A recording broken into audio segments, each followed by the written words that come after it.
कैसे हैं आप सब? यस, आई नो आप सभी बहुत अपसेट होंगे कि पिछले काफी टाइम से मैंने कुछ वीडियो क्यों नहीं अपलोड किया. So yes, I have some announcement for you all, but उससे पहले आई एम वेरी सॉरी कि मेरे हेक्टिक शेड्यूल की वजह से मैं बिल्कुल भी टाइम नहीं निकाल पा रही थी वीडियोस बनाने के लिए और अपलोड करने के लिए. पर ये अनाउंसमेंट जो मैं करने वाली हूँ ये वीडियो के एंड में करूँगी और आई थिंक ये अनाउंसमेंट आप लोगों को भी बहुत कन्वीनियंट लगेगा और मेरे लिए भी थोड़ा आसान हो जाएगा इस हेक्टिक शेड्यूल में. तो आप लोग प्लीज़ मुझे कमेंट सेक्शन में ज़रूर अपनी ओपिनियन दें कि आपको मेरा अनाउंसमेंट कैसा लगा, आपकी अपनी उसमें क्या ओपिनियन है. अगर आपको उसमें कोई चेंज भी चाहिए तो आप मुझे ज़रूर बताएं. तो for all my existing viewers and my new viewers, welcome to my YouTube channel MB Classes, your learning hub. Here is my introduction. I'm your teacher Namita Banerjee.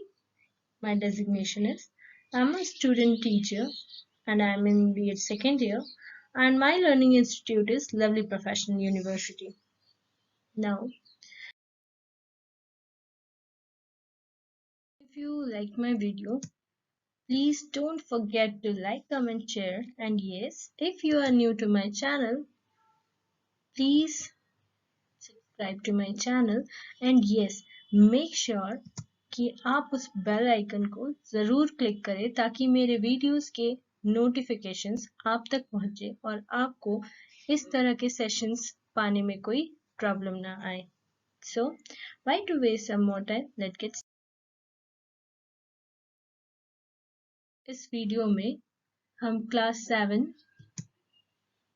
Science chapter 2 करेंगे and the name of the chapter is Nutrition in Animals. Right? So, अगर आप मेरे channel में नए हैं तो मैं आपको ज़रूर कहूँगी कि साइंस का सीरीज़ आप एक बार ज़रूर देखें. मैंने जो अपलोड किया हुआ है चैप्टर 1 का, ताकि ये चैप्टर 2 समझने में आपको ज़्यादा आसानी हो.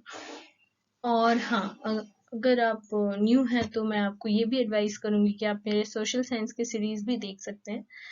वहाँ भी चैप्टर 1 क्लास 7 का कवर किया हुआ है.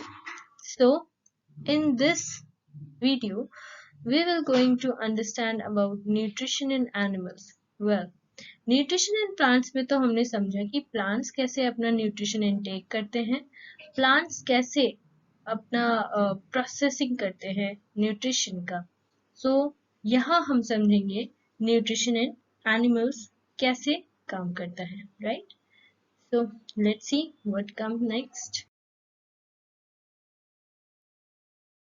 Well, here are some keywords. First is introduction. Introduction में हम कुछ जानेंगे जैसे एनिमल न्यूट्रिशन क्या होता है, डाइजेशन क्या होता है, और फर्दर हम कुछ टॉपिक्स के बारे में भी जानेंगे. That is different ways of taking food, amazing facts, digestion in humans, and at last हम कुछ प्रैक्टिस क्वेश्चंस भी देख लेंगे. Right? So why to waste some more time? Let's get started. Introduction. First is animal nutrition. Well, nutrition का मतलब तो हमने समझा ही था कि intake of food and its utilisation by the body. तो न्यूट्रिशन का ये डेफिनेशन तो सेम ही है प्लांट्स और एनिमल में, पर प्लांट्स और एनिमल में थोड़ा बहुत चेंजेस जो आता है वो ये होता है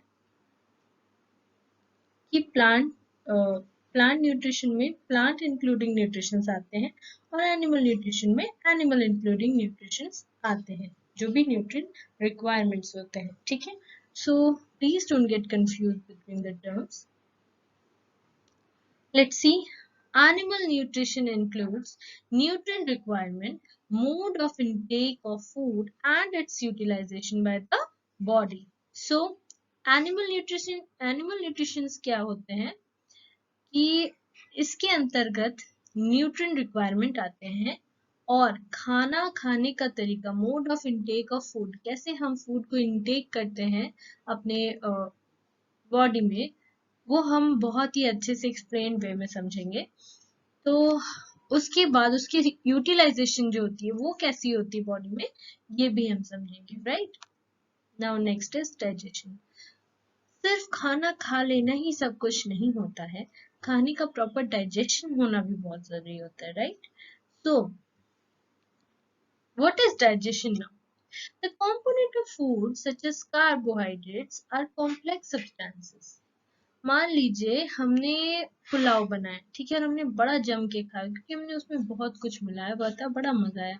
पर क्या जो फूड हमने अपने मुंह में लिया, हमने इनटेक किया, क्या वो फूड सिंपलर सब्सटेंस था, पहले से हमें तोड़ मरोड़ के मिलता है? नहीं।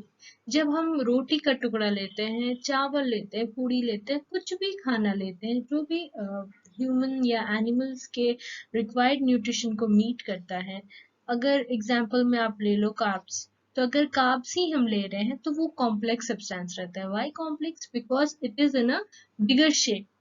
Okay, so that complex substances cannot be utilized as such. जैसा हम लोग ले रहे हैं वैसा हम लोग swallow नहीं कर सकते हैं, बॉडी उसको डाइजेस्ट नहीं कर पाती है। So they are broken into simpler substance. So what we then do? We then do is we change that complex substance into simpler substance. हम उस complex substance को simpler substance में बदल देते हैं। कैसे, ये हम आगे के प्रोसेस में समझेंगे। These broken of complex substances called digestion. यही changes of substances from complex to simpler is called digestion, right? Now, different ways of intake of food. The intake of food varies from different organisms. Yes, हर एक organisms का food लेने का तरीका different होता है। For example, bees and hummingbirds suck the nectar from plant. bees और hummingbirds जो होते हैं वो नेक्टर कंज्यूम करते हैं प्लांट से। Infants of animals and humans feed upon mother's milk. Yes, definitely. जो इन्फेंट होते हैं एनिमल्स या ह्यूमंस के, वो मदर मिल्क पे डिपेंड होते हैं और उनके मदर मिल्क को फीड करके वो अपना इनटेक ऑफ फूड का प्रोसेस कंप्लीट करते हैं। Then snake like python swallows the animal और their prey. वो क्या करते हैं, सीधे सीधे निगल लेते हैं अपने प्रे को, right. Then some aquatic animals filters tiny food particles floating nearby and feed upon them. अब कुछ एक्वेटिक एनिमल्स लाइक फिश क्या करते हैं कि जो भी फिल्टर्ड फूड पार्टिकल्स होते हैं, जैसे हमने अगर कुछ भी बिस्किट, पता नहीं आप में से कितने लोग जानते होंगे, पर बहुत सारी जगहों पे ऐसा होता है ना कि जहाँ अगर मछली का रियरिंग हो रहा है, फिश का रियरिंग हो रहा है, तो वहां पे बहुत जगहों पे ऐसा होता है कि आप कुछ भी खरीद के, जैसे पफ्ड राइस हो गया या फिर कुछ भी ऐसा छोटा छोटा जो उनको कंज्यूम करने में प्रॉब्लम ना हो, वो लेके लोग क्या करते हैं ना, पानी के ऊपर फेंक देते हैं चारा जैसा, और फिर मछलियां क्या करती है, उनको छोटे छोटे जो भी जैसे पफ्ड राइस हुआ या जो भी, उसको वो लोग कंज्यूम कर लेती हैं और इस तरीके से वो अपना फूड का इंटेक करते हैं, right.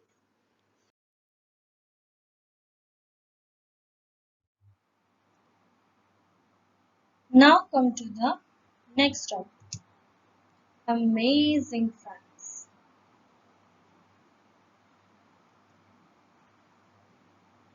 Starfish feeds on animals covered by hard shell of calcium carbonates. अब आप देख सकते हैं कि यहाँ पे जो अमेजिंग फैक्ट्स है वो है स्टारफिश के बारे में। दैट मीन्स हम यहाँ पे स्टारफिश के बारे में कुछ समझेंगे। तो जैसे कि अभी मैंने पढ़ा कि स्टारफिश उन एनिमल्स पे फीड्स करते हैं जो hard shell that is made of calcium carbonate, ये आपको याद रखना है, उससे कवर्ड रहते हैं। लाइक स्नेल, मान के चलो अगर स्नेल सी शोर में है या सी बीच में है, वहां पर स्टारफिश भी है। तो स्टारफिश वैसे ही एनिमल्स को फीड करती है। After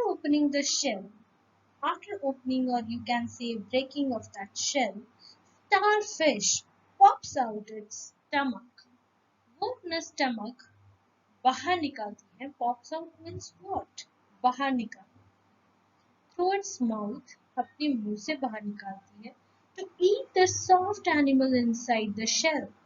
उस शेल के अंदर जो सॉफ्ट एनिमल्स होते हैं, वो शेल जो होता है वो उनका प्रोटेक्टिव शेल्टर होता है। उस प्रोटेक्टिव शेल्टर को खोलने के बाद या हटाने के बाद जो सॉफ्ट एनिमल्स होते हैं उसको स्टारफिश डायरेक्ट कंज्यूम कर लेती है अपने मुंह से स्टमक को बाहर निकाल के। The stomach then goes back into the body and the food is slowly digested. इसके बाद वो अपना स्टमक अंदर ले लेती है और फिर वैसे ही फूड जो है स्लोली डाइजेस्ट होता है।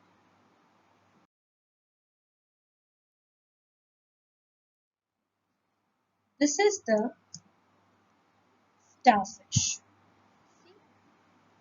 कितना डेलिकेट है। और यही उसका पार्ट है जहां से वो अपना पेट या स्टमक को बाहर निकालती है और सारे सॉफ्ट एनिमल्स को कंज्यूम करके अपना इनटेक ऑफ फूड का प्रोसेस कंप्लीट करके और स्लो डाइजेशन के बाद अपने लाइफ को कंटिन्यू रखती है। Now, come to the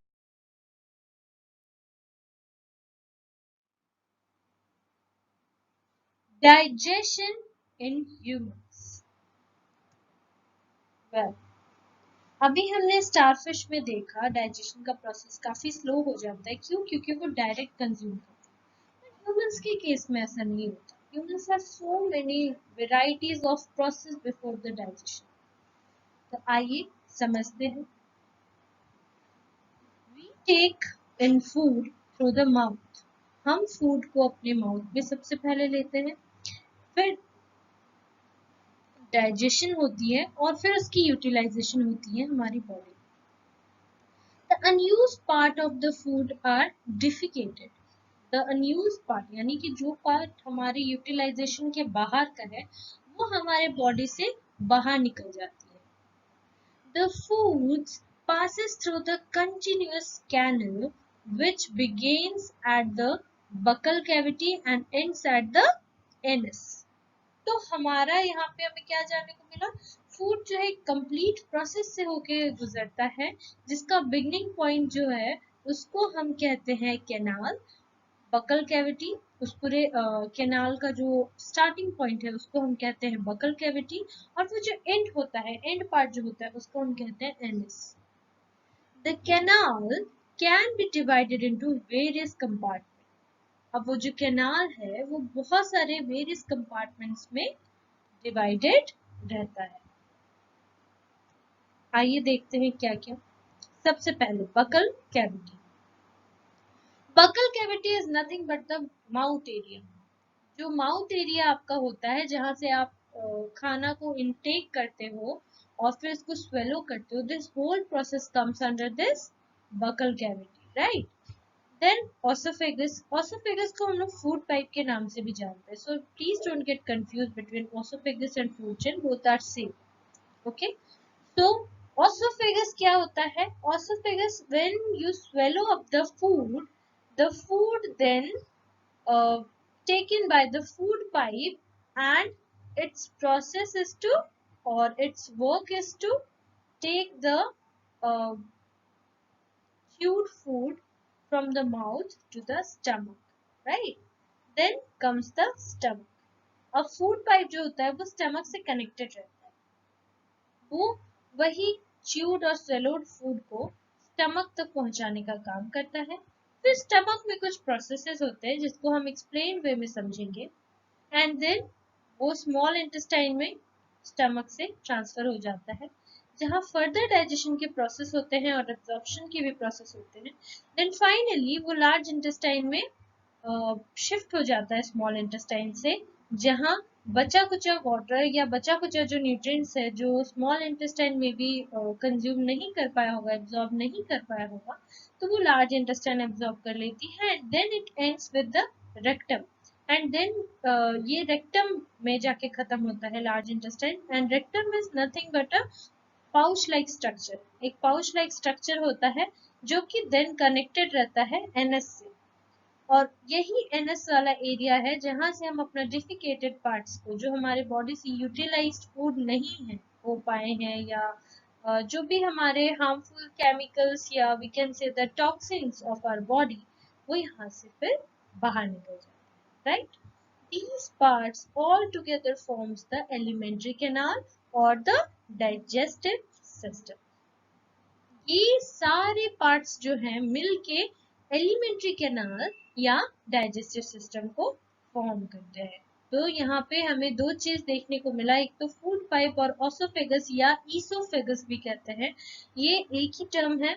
similarly alimentary canal और डाइजेस्टिव सिस्टम भी एक ही टर्म है, सो आपने कंफ्यूज नहीं होना।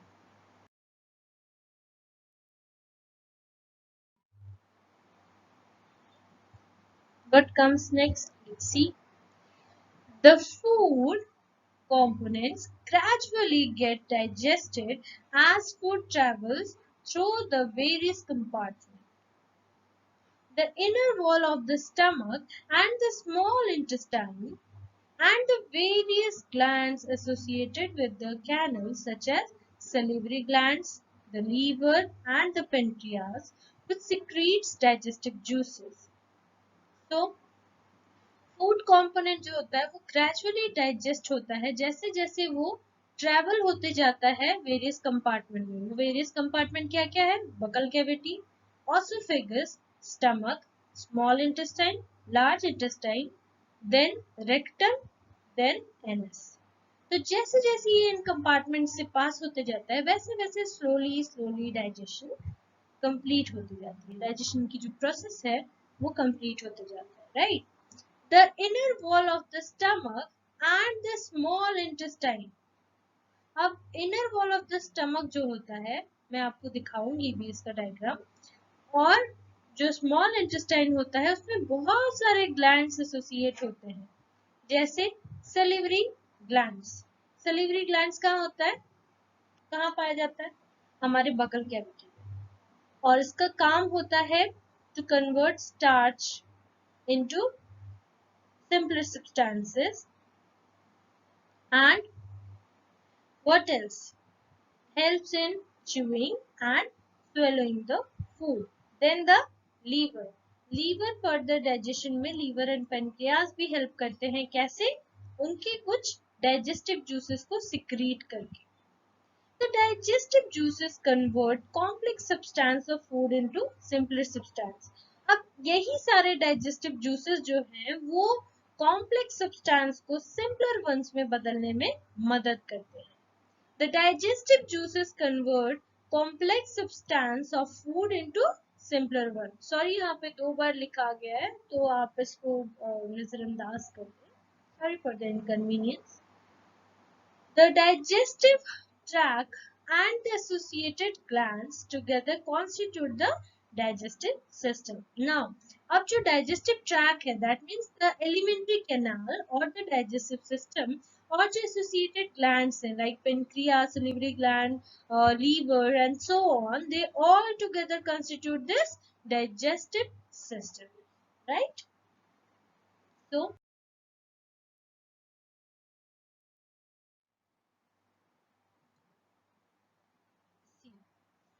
here is the component of digestive system or alimentary canal. आप देख सकते हैं this whole part is the buccal cavity, जहाँ पे salivary gland present रहता है, mouth present रहता है, pharynx present रहता है, और इस पूरे buccal cavity में हमें chewing और swallowing of food and इसके साथ साथ हमें food का taste भी पता चलता है। ये सारा काम हमारे buccal cavity में होता है। Then pharynx, then esophagus, esophagus या osophagus या food pipe हम इस portion को कहते हैं। इसके बाद आता है liver, लीवर के अंदर ही छोटा सा एक बलून जैसा शेप का रहता है गॉल ब्लैडर, देन स्टमक जो लीवर से समहाउ अटैच्ड रहता है, and then liver, gall bladder और स्टमक के बीच में एक लीफ लाइक स्ट्रक्चर रहता है जिसको पेनक्रियाज कहते हैं, जो कि एसोसिएटेड रहता है या फिर हम ऐसे कह सकते हैं जुड़ा हुआ रहता है लार्ज इंटेस्टाइन से। आप देख सकते हैं this is the large intestine, और ये बॉर्डर या जो आउटर सरफेस आप देख रहे हैं that is large intestine. This is the small intestine and this is the large intestine, और जो खत्म होता है रेक्टम से, और ये रेक्टम फाइनली एंड्स होता है एनस पे। ठीक है, so this is the component of digestive system. I hope इस वीडियो में जो मैंने आपको समझाया आपको समझ में आया होगा। आइए अब कुछ प्रैक्टिस क्वेश्चंस देख लेते हैं। So the first question is, the mode of intake of food and its utilization by the body is called nutrition in animals, nutrition in plants, nutrition in plants and animal both, or none of the above. ध्यान से देखिए, the mode of intake of food and its utilization by the body of animals is called nutrition of animals, nutrition in animals, nutrition in plants, both or none. Now, next is the process of complex substance broken into simpler substance is called digestive juices, digestion, both above, none of the above. Now, the next question is, various form of intake of food are sucking, nectar by bees, milk feeding by infants, swallow up its prey by python snake, or all above. Now the last question is, components of digestive system are buccal cavity, esophagus, intestine और all above. आप अपने answer मुझे comment section में ज़रूर बताएं। And yes, now it's time for the announcement. और वो announcement ये है कि पहले जैसे मैं काफ़ी शॉर्ट ड्यूरेशन में अपने वीडियोस लाती थी, like after 2 or 3 days of uploading one video I come up with my next video. So अब क्योंकि मेरे को शेड्यूल इतने हेक्टिक हैं कि मैं नहीं कर पाती हूँ उतना, सो द अनाउंसमेंट इज कि मैं हर वीक आप लोगों के लिए एक पूरा सीरीज लेके आऊंगी। पूरा चैप्टर उसमें कवर किया हुआ रहेगा, 2-3 वीडियोस होंगे या एक वीडियो होगा, वो मैं आपको बाद में नोटिफाई करके बताऊंगी। बट यस, हर वीक आपको चैप्टर का कंटिन्यूस सीरीज मिलता जाएगा प्रैक्टिस सेट के साथ। सो आई होप आप लोगों को भी ये अनाउंसमेंट सुन के अच्छा लगेगा और मेरे लिए भी थोड़ा कन्वीनियंट होगा। इसके अलावा अगर आपको ये अपना कुछ ओपिनियन देना है इस पे कि कैसा लगा या कोई अगर चेंजेस चाहिए, अगर मैं इस पे काम कर सकूंगी तो मैं ज़रूर करूंगी। So please let me know जैसा भी रहेगा। So this is all, thank you so much, मिलते हैं नेक्स्ट वीडियो में।